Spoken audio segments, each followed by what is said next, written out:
1848, County Roscommon, Western Ireland. A family of tenant farmers is about to be torn from its heritage,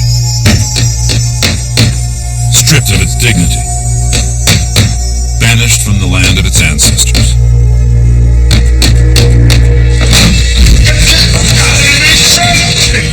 Get out, everybody else!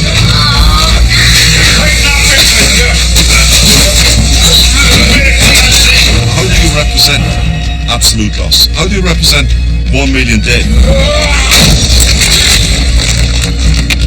During the years known as the Great Hunger, the Neri family, along with 500,000 others in rural Ireland, are forcibly evicted from their homes.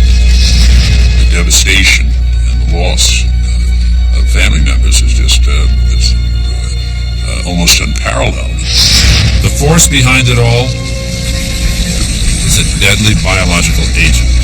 This pathogen spread, and actually within a month could take out the potato crop of a whole country. The disaster launches the first great migration to America. A story of suffering and sacrifice, an ordeal lost to history until now.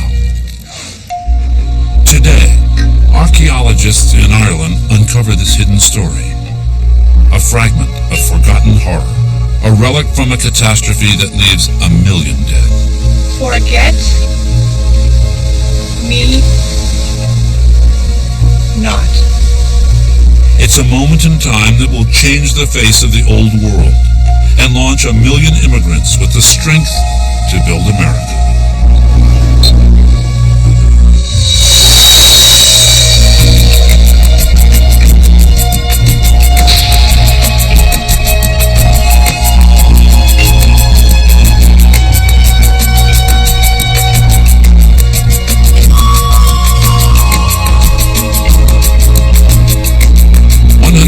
Years ago, a great famine ravaged this land and sent 1 million people fleeing to a new life in America.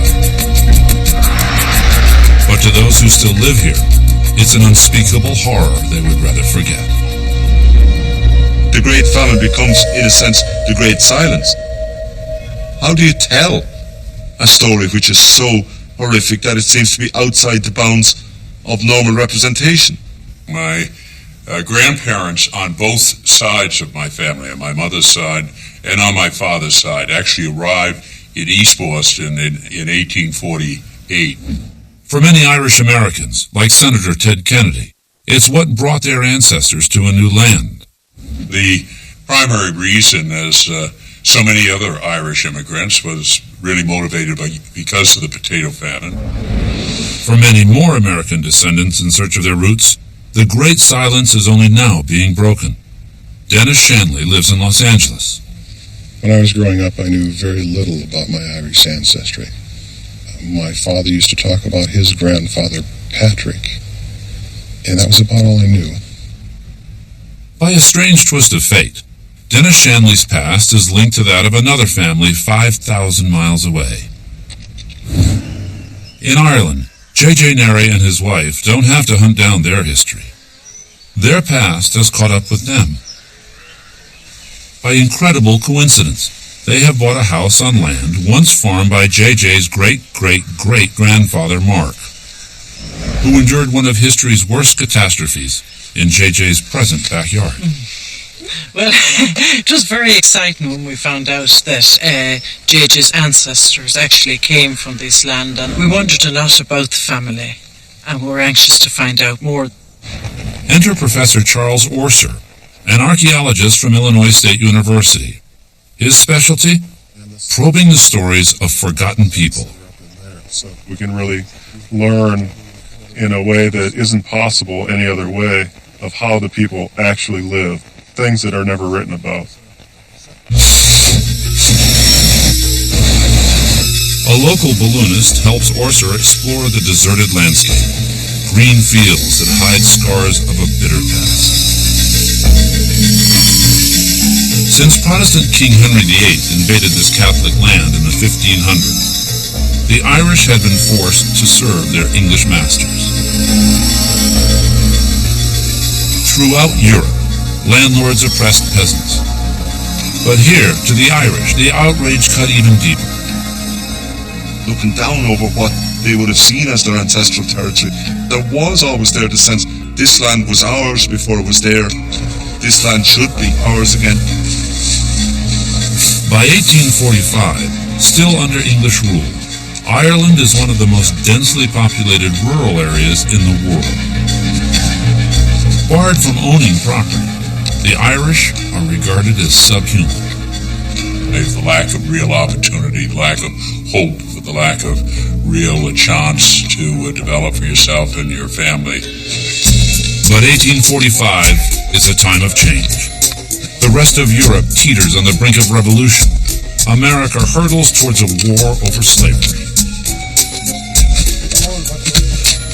In a village called Ballykilcline, over 80 families are fighting their own battle for justice. They're refusing to pay crippling rents to the English crown. Their rebellion will turn this forgotten place into a flashpoint for one of the greatest upheavals in history.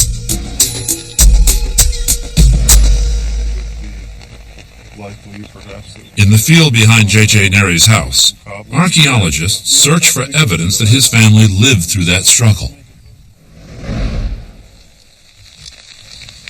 To your left, 2 centimeters. This is a ground-penetrating radar survey in a 3-dimensional mode. Electromagnetic energy is fired into the ground and it reflects off features in the subsurface. We can do a virtual dig on the site before the excavators move in and maybe be able to predict what they might find. Kevin Barton and his team are scouring the seemingly empty field to hunt for traces of ditches, walls, or debris.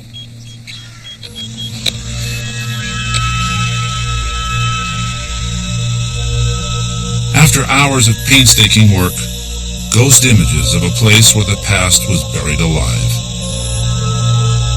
The first clue, a telltale scar running beneath the soil.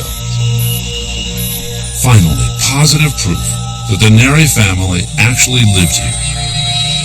The diagonal gash turns out to be a drainage ditch, part of the foundations of a house. It's a stunning discovery. Now Orser can start to reconstruct the place the Narys called home. When we were standing here 155 years ago, we would see 2 houses behind us. Probably stone houses with thatched roofs. After more than a century in the shadows, the lives of the rebellious Nary family snap into sharp focus. See a lot of activity, people in the fields, smoke coming out of the chimneys. You'd see a living, vibrant community. A community built on a single remarkable plant, the potato, the staple food of Ireland. That, however, was a disaster in the making. At first, the humble spud had seemed like a miracle crop. It arrived from South America in the 16th century. Packed with vitamins, fiber, and carbohydrates, it flourished in Ireland's damp climate. Oh, John! What evolved was a man-made crop, which is now recognized as one of the most productive crops in the world. The population went, in a very short time, from 1 or 2 million to 8 million. There was a population explosion. A population explosion that soon led to disaster. Dr. Mike Coffey at the University of California, Riverside, is a leading researcher into the potato and what went terribly wrong when the Irish staked their lives on it. For Coffey, it's a personal mission. Being an Irish American, professionally, what I'm doing is trying to make sure, as best I can as an individual, that this never happens again. What ends in disaster at first seems like salvation to the poor Irish farmers. By 1845, on this tiny, tiny island, there were 8 million people, most of whom were desperately poor, but actually lived a fairly good life. On a quarter of an acre of land, you could support a family of 14. No other crop could feed so many mouths on so little land. The Irish become dangerously dependent upon it. Incredibly, The average Irishman eats as much as 14 pounds a day, and the English hate them for it. It was seen as a lazy crop grown by a lazy people in their lazy beds. It was seen as something which kept the Irish poor, which kind of encouraged overpopulation. But at the Neri house, Orser discovers evidence that the family had joined a rent strike to protest their hand-to-mouth existence. That's a bank token from the Bank of Ireland, 10 pence bank token dated 1813. Money saved by refusing to pay rent lifts them a notch above the poverty line. Thank you, dear Lord. The Neris are breaking the law and getting away with it. Their defiance makes them a prime target for local rent collectors. One of them files a report on the troublemakers. The Neris are reputed to be very solvent and have encouraged the other tenants. It is absolutely necessary that they should be proceeded against as intruders. To crush the rent strike, the English authorities know they have to take down the Neris first. But it's no easy task. We hear any more from across the way? Mark, his sons James and Edward, and nephew Bartholomew are radicals with a bare-knuckle reputation. What'll I do if they come and I'm alone? Bailiffs come when they were least expected to intimidate the tenants.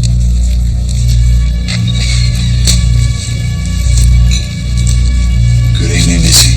The scenes are horrific and brutal, and rendered all the more so because they don't become just a kind of an individual or exceptional thing, but they become the normality. Ask him to go on my office, get the rent. Or rather, let him come back. After 6 years of living with the constant threat of eviction, one Neri starts to think the unthinkable. Like thousands of his countrymen who have already left for America, Edward Neri faces a painful choice. There was very little for them to look forward to, and there was a recognition that just beyond the ocean there really was a land, and to many it was the land of opportunity and hope. So people were prepared to risk even their lives, as so many of them lost their lives in the crossing. It's a decision that pits loyalty to land and family against the promise of the new world. But you need it here, Edward. You need it here.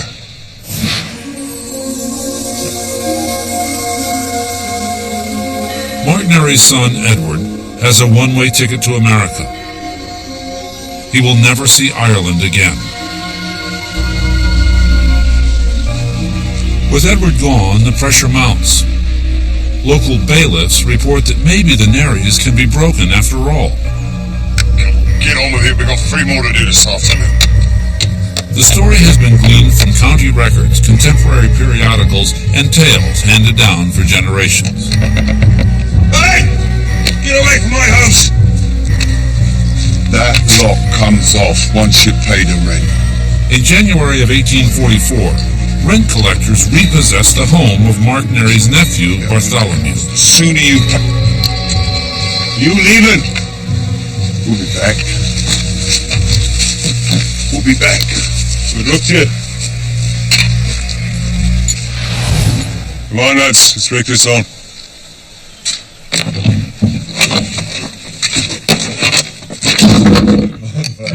The Neris celebrate a rare victory over the mighty English. But their joy is short-lived. A deadly threat is lurking in the fields of Ireland. One morning in the summer of 1845, the Neris wake up to a foul stench. Farmers across Ireland tell the same horrific story. Their lovely potato plants, which showed such promise the day before, were all covered over with black spots and leaves and stalks hanging down as if dead. The potato blight smell was unbelievable. It would basically hit you in the face. You would vomit just in reaction to it. People would be in agony for hours and hours after they'd consumed this potato. A family in County Kerry remembers the growing panic. The blight thrives like a demon from hell. Some potatoes look sound enough on the outside, but as we touch them, they squash into mush. Dr. Coffey has injected healthy potatoes with the blight to study its early effects. The bacteria got in very quickly in this instance, and it's already disintegrating the tuber. You can see it's already a slimy pulp. Within a week, 2 weeks possibly, this tuber will completely disintegrate. It'll be an oozy slime, a foul-smelling mess, just like the Irish faced in the 1840s in the famine. All of Europe is afflicted by this mysterious and fast-moving disease. Scientists today believe it first arrived in Europe with seed potatoes, shipped from Mexico. By 1845, nowhere is as hard hit by the blight as Ireland. In this little vial is the pathogen which destroyed the Irish potato crop. It's actually one of the most destructive plant pathogens we know of. Even to this day, it's extremely difficult to control. Probably more money is spent on attempting to control this disease, this plant disease, than any other plant disease. Entire fields are destroyed in a few days. For Ireland's farmers, it's the end of the world. I don't think we can exaggerate how profoundly disturbing this thing was. It looked like a biblical pestilence. And what was it hitting? It was hitting the potato, the very staff of life in Ireland. It was completely ripping out, what made possible the fabric of Irish rural culture. In the fall of 1845, panic spreads even faster than the blight.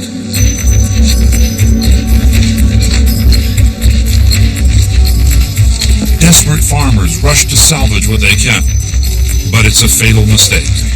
A local farmer recalls. They allowed too many spotted ones to get mixed up with the good tubers, with the result that the spotted ones smited the others and most of the good ones went bad. The disease affected the whole district. It was all over. No man's crop escaped. Under the microscope, we can see the actual spores, which are dispersed in the air. Literally, trillions of these spores can be produced in a very short time. They spread over long distances by wind and rain. By the time the crop of 1846 is ready for harvest, the blight has tightened its death grip.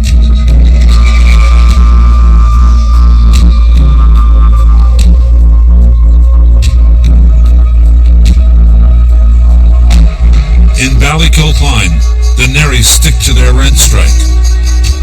But now they face a terrifying new enemy, starvation. Their struggle for land and dignity becomes a struggle for life itself.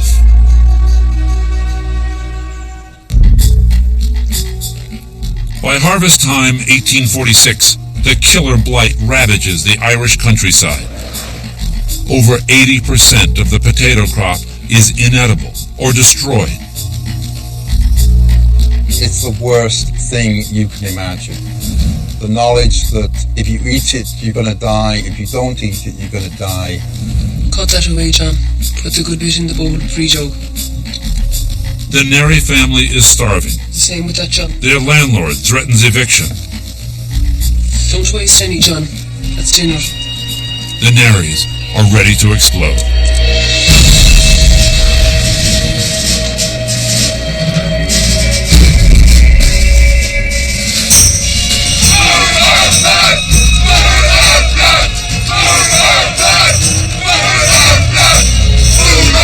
The Ballykilcline rebels hit the streets, along with hundreds of farmers from all over County Roscommon.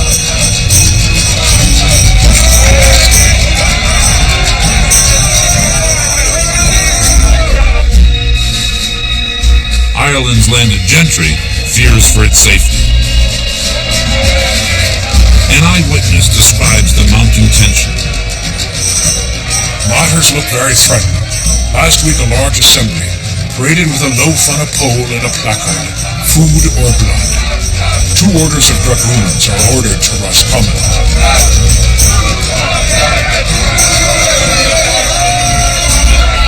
Violence erupts across Ireland. Shadowy gangs of militants with names like the Molly Maguires and the Ribbon Men hit the landlords where it hurts. Hey.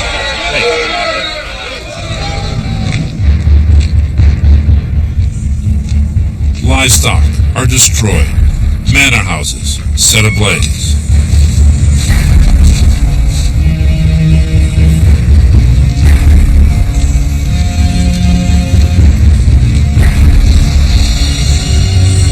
Near Ballykilcline at Strokestown Manor, it's business as usual. Like most landlords, Dennis Mahan is cut off from the people and intends to stay that way. The groomsmen would have put the horses in the stable, and then they and any other kind of staff or whatever would have been expected to disappear down this discreetly positioned tunnel, just to make sure that they couldn't be seen by the gentry from the windows above. There's a special gallery inserted into the kitchen so that the lady of the house, who didn't want to be contaminated by mixing with the ordinary plebs on the floor, could literally drop down the instructions every day about what she wanted for dinner or whatever, and just look at the enormous range of kitchenware and spits and pots and pans used for creating these sumptuous meals for the delectation of the landlord class at the very time when the ordinary people themselves were struggling to find enough calories to keep themselves alive.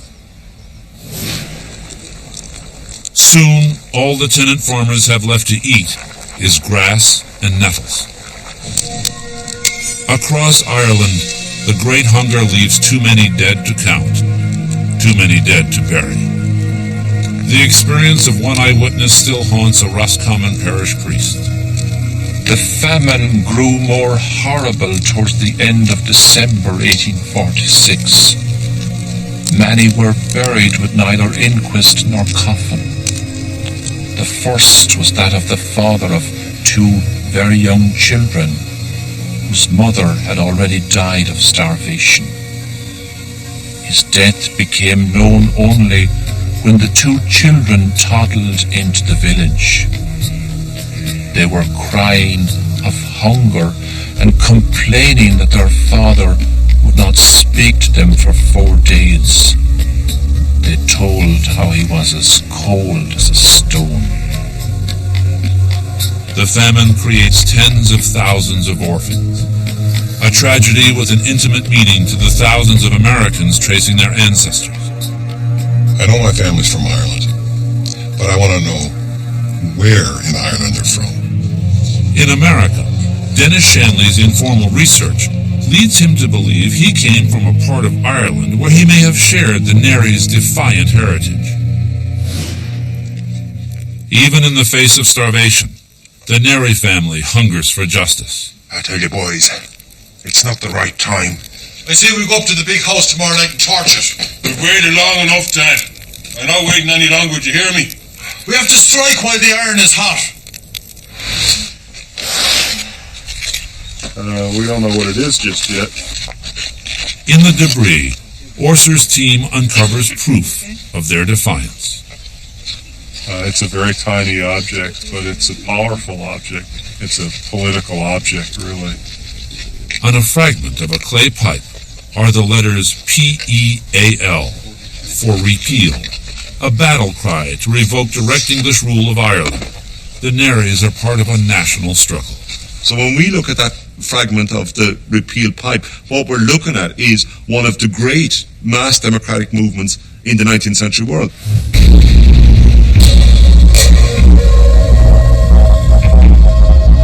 By 1847, it's survival, not politics, that grips the countryside.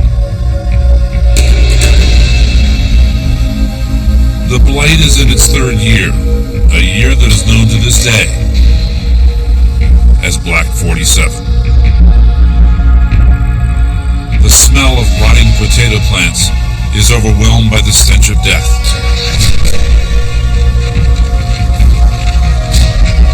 One family remembers. So numerous were the dead and the decaying bodies that the air became putrid with stench and disease and germs. Fires were lighted in different quarters to purify the air.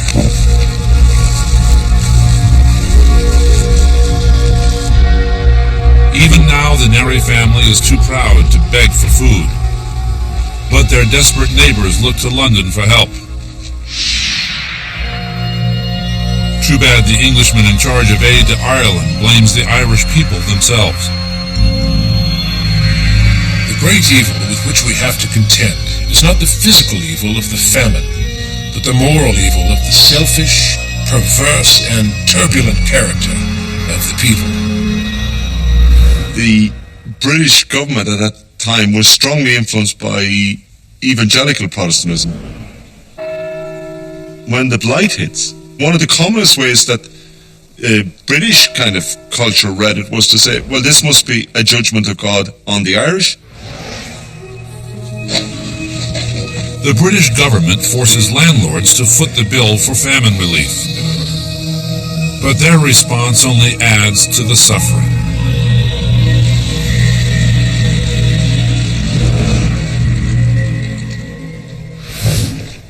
Today, children play outside a monument to misery, a notorious institution called the workhouse. This building, and scores like it, held famine victims as virtual prisoners. In a village near Ballykilcline, Professor Orser examines a cast-iron artifact of despair. And this was the pot that used to make the soup for the people when they were here. In the dark days of 1847, 3 million people, over 1/3 of the entire nation, line up for a meager bowl of watery barley soup.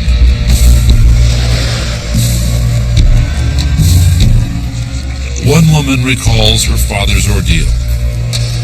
There was one large pot resting in stones in the workhouse yard, and in this huge pot was made gruel to be distributed to a constant stream of starving people. The people came by every road to the workhouse for their measure of gruel.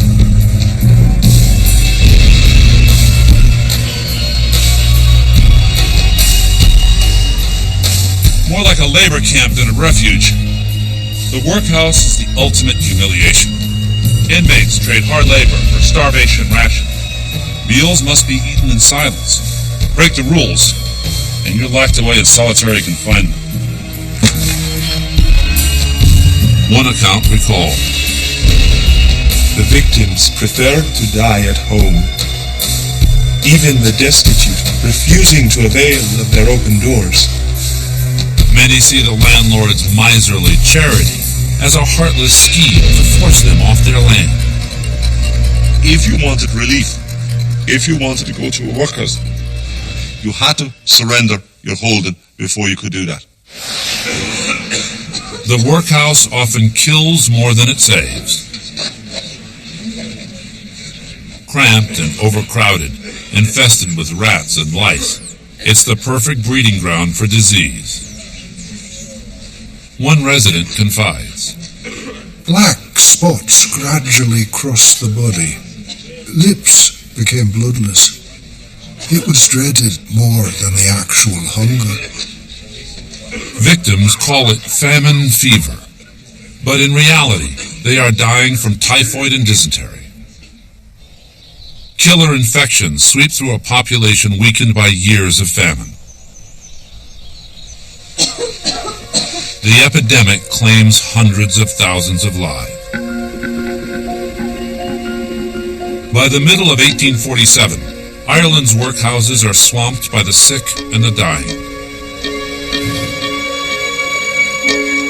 Costs are mounting. The landlords come up with a cheap fix. Instead of feeding the starving in the workhouse, they'll just ship them off to America.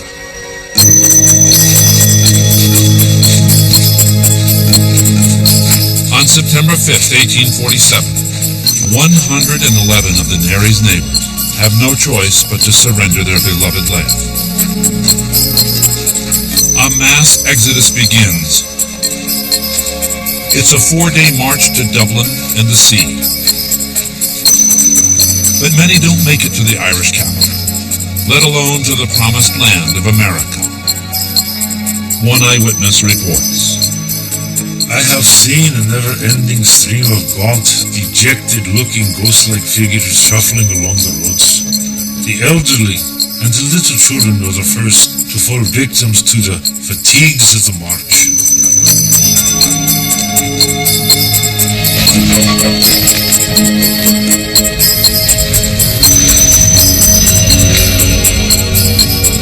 The heart is ripped out of rural Ireland.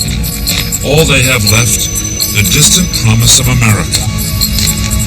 One of the sad consequences of the famine was that a lot of the brightest and the most learned and the most talented and the most gifted people either emigrated or died. But Ireland's loss will soon be America's gain.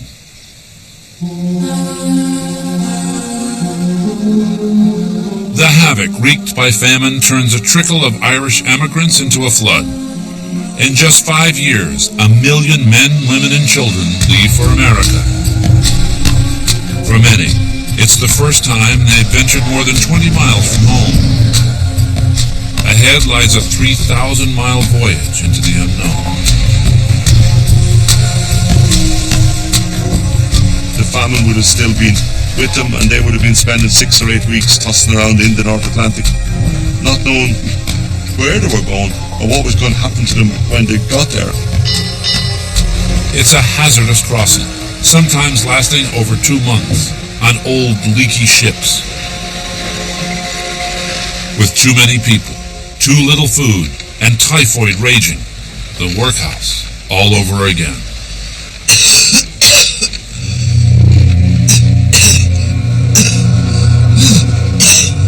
On these infamous coffin ships, many, like this survivor, wish they'd stayed at home to die.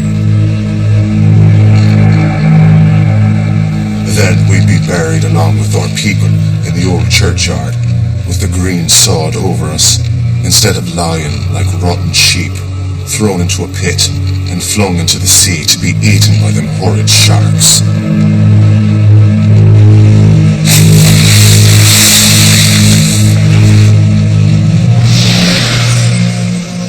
Well, it was an extraordinary trip over here, and the loss of life was very significant. Even those that even got here, many died during the crossing. It was a very hard trip. They call the Vale of Tears. I mean, there were so many members of the family that died during the passage itself. The death toll is highest among those tenants evicted from Dennis Mahon's Strokestown estate, right next to Ballykilcline. On one of Mahon's ships, 268 people die. As the coffin ships live up to their name, the farmers' worst suspicions are confirmed. An Irish activist voices their fears. Nothing could persuade the people that emigration was not a plot on their lives.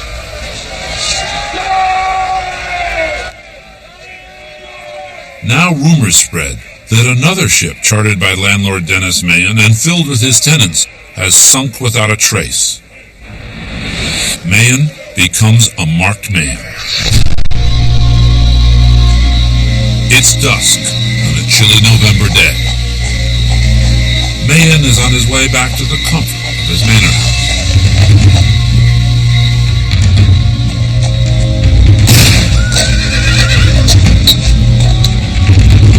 The gunshot that kills Mahon echoes across Britain, fueling anti-Irish hatred.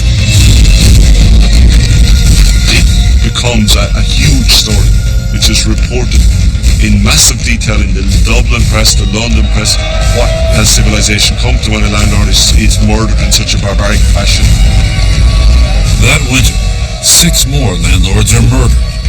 The authorities respond with force. County Roscommon now becomes the focus of a manhunt for the killers. The place was saturated with police and army and so on, and it increased the ability of the estate to actually evict tenants. At the site of the Nerys' home, Orser finds telltale signs of wholesale destruction. We can tell that there was an eviction, that the house was actually physically torn down. This would be the gable end of the wall that's probably been pushed down by the people who had done the evictions to make sure no one could come back and live there. So it looks as if the walls were simply tumbled down on top of any artifacts that the people couldn't remove. There's an attempt to erase these people from the landscape, and they were very good at it.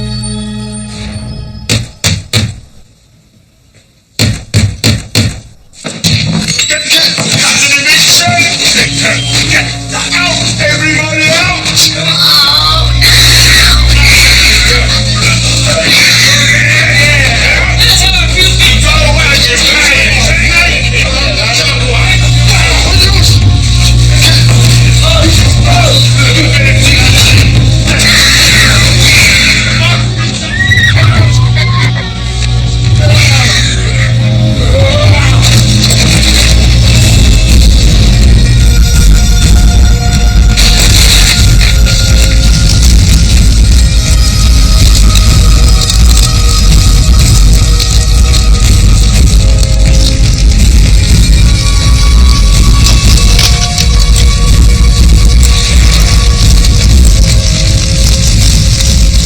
After a decade of resistance, anguish, and death, the last traces of the Nery family are erased from the land. Across Roscommon, rent collectors finish the job with brutal efficiency. One even pats himself on the back. I am happy to say that the levelling of the houses has been done most effectively. There's not a wall left standing, and the stones are removed to the foundation. In the words of one rent collector, Ballykilcline is perfectly untenanted. Like hundreds of thousands of their countrymen, the Nerys now face a heart-wrenching dilemma: to risk a harrowing journey to America, or a bleak future in the land of their birth.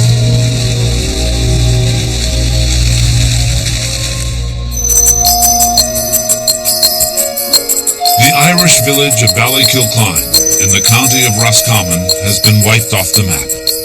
Its 500 people lost to famine or eviction. Like the Nerys, the survivors are homeless, wandering down a road to nowhere. But after a life of struggle, Mark Nery reaches his final destination.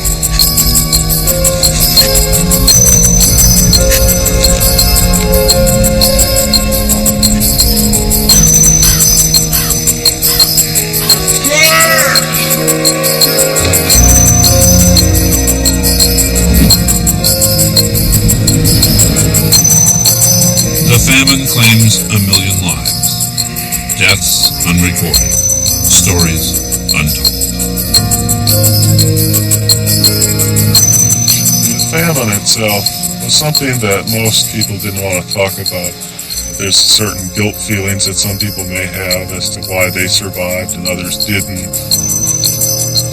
The potato blight never really leaves Ireland, but most of those who raised potatoes do. So the blight never left. It's very much there. And meanwhile, actually, it's spread all over the world. So now it's a global issue. And it's only because of the use of expensive chemicals, of fungicides, that we're able to combat it. Ireland's landlords no longer have to combat their feisty tenants. Instead of rebellious peasants, why not placid cows and sheep who eat grass, not potatoes? But something else has taken root in Ireland. something dangerous the landlords can't control. A fierce defiance to English rule. The first Irish terrorist movement. The first Irish group committed to violence as a means of getting rid of the British out of Ireland. That's where it emerges. If this system allows 1 million of us to die, what good is it to us? By 1916, rage and bitterness flare into mass protest and guerrilla warfare. The Irish finally win independence in 1921. Today, only Northern Ireland remains under British rule.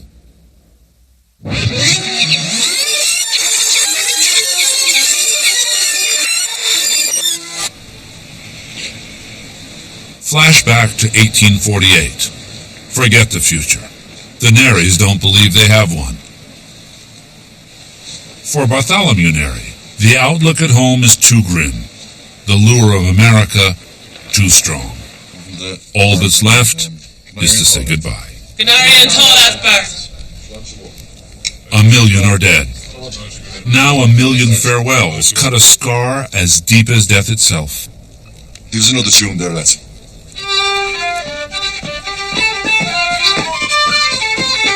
So if you went from Roscommon to America, that was it. You didn't come back.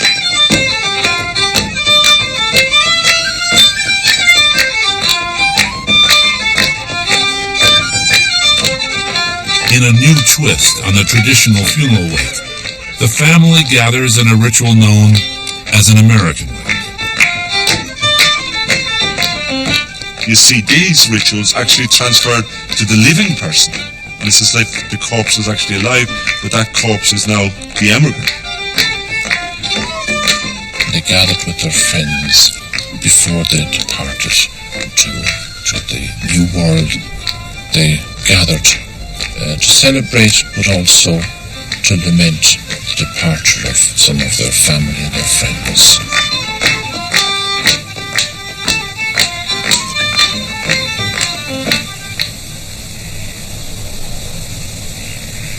You could sum it up this way. 1 million dead, 1 million fled. That makes 1 out of every 4 gone. You translate those numbers to America today, and all of California, Michigan, Illinois, and New York State would be emptied out. Bartholomew Neri sets out towards his last-ditch hope, America. But for him and countless others, a distant dream is about to turn into reality. Today, one American will take the journey in reverse, his dream to find his roots in the green hills of Ireland. April 17th, 1848. Bartholomew Neri steps off the boat in Manhattan and swaps Ireland's abandoned fields for New York's gridlock. In the next dozen years, 1 million Irish arrive in New York, and they keep on coming. They were facing extraordinary discrimination in my own city of Boston. I have a little placard that I remember was my mother and father's house that said, "No Irish need apply." I still have it in our house. That was something that was very real. One of the miracles of the famine is that America didn't close its doors. Some of the poorest, in many cases disease-stricken people that they'd ever seen pour in almost incomprehensible numbers into New York, into Philadelphia, into Boston. And into cholera-infested slums. In one New York neighborhood, there's only a single bathtub for every 1,000 residents. In one Irish slum, a third of all babies die before their first birthday. In Boston, Philadelphia, and Chicago, poverty rules.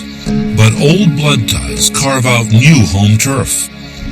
One street you will find they're all County Roscommon people. The next street you'll find they're all County Tyrone people. They're recreating in America what had been kind of shattered back home. Ties of kinship and neighbourhood come into being. I think there was a sense of a real kind of hope that everything was going to be better, but they learned very quickly that the only jobs that were really open to them were the more menial jobs, the laboring jobs. Bartholomew Neri leaves New York. By 1850, his name turns up on the census rolls in Rutland, Vermont. Occupation? Laborer. In Chicago, his cousin Edward also breaks a sweat. He helps dig the Illinois and Michigan Canal. Soon, he opens a boarding house, and there's no lack of customers. An army of Irish muscle will pump up the nation and help build the Transcontinental Railroad. In Utah, one crew lays 10 miles of track in a single day. And as trains hurtle west, new cities sprout faster than potatoes. You go to Rock Springs, Wyoming, and this big Irish population. If you go to Butte, Montana, it's all Irish. That's where many of those that have been building the railroads stopped and actually settled. You can look at these pockets of Irish all across the country, including many of the great cities, Chicago, San Francisco, and the rest. By 1900, there are more Irish in Chicago and New York than there are in Dublin. Out of the famine, they bring a hunger for justice and the guts to fight for their rights. Politics was the venue which the Irish saw that they could emerge into being important forces in terms of the country and its leadership, primarily in the Democratic Party.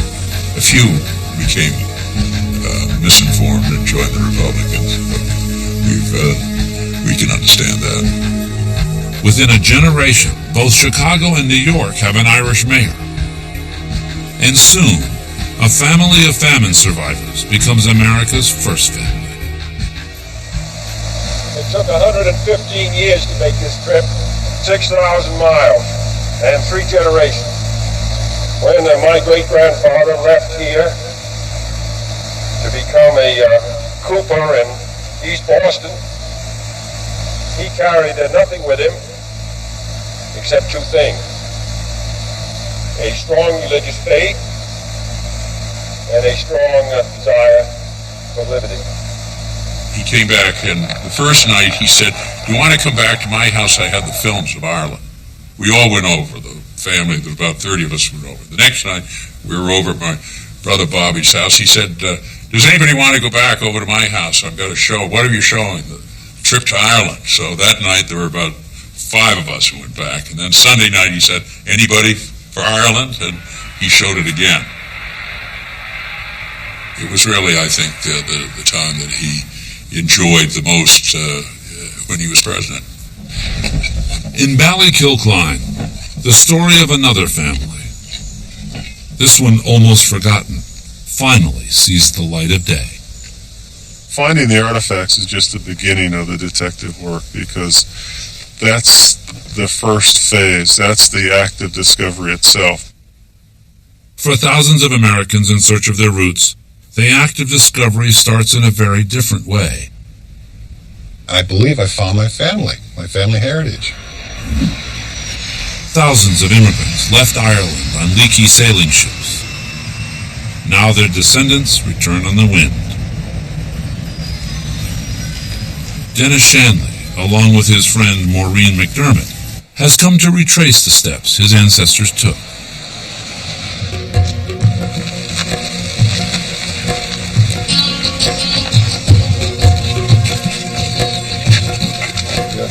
Dennis and Maureen have lived the American dream.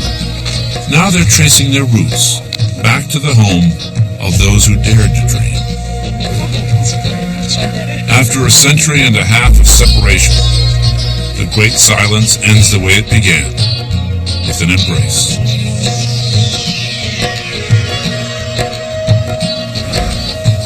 My great-great-great-grandfather was Mark Neri. He had 3 sons. He had Luke, he had Edward, and he had James. Edward was my great-great-grandfather.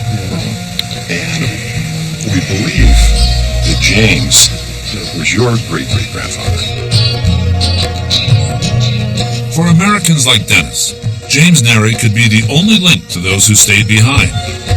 But he'll have to find him first.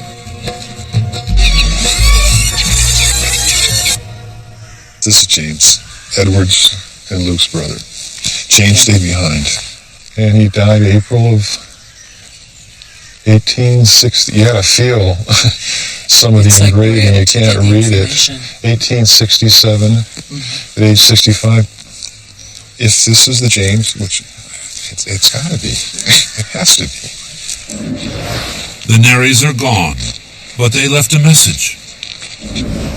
A century and a half later, it reaches their great-great-great-grandson. This is the thimble here that we found. It was at this site. Yes.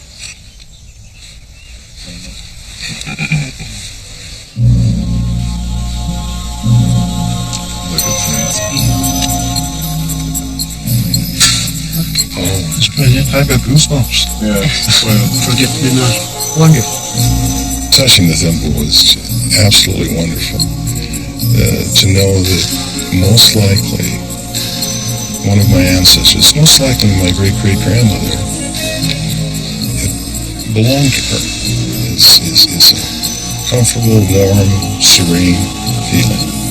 Sad feeling. To think about what those people went through. It's very sad. It's very sad. Forget me not. It just sums it all up. They have definitely not been forgotten. Definitely not been forgotten. Across the threshold of memory lies a moment in time of anguish and resistance, starvation and cruelty. From out of the ashes, a few die-hard rebels fought for survival in their own land and built a new one in America.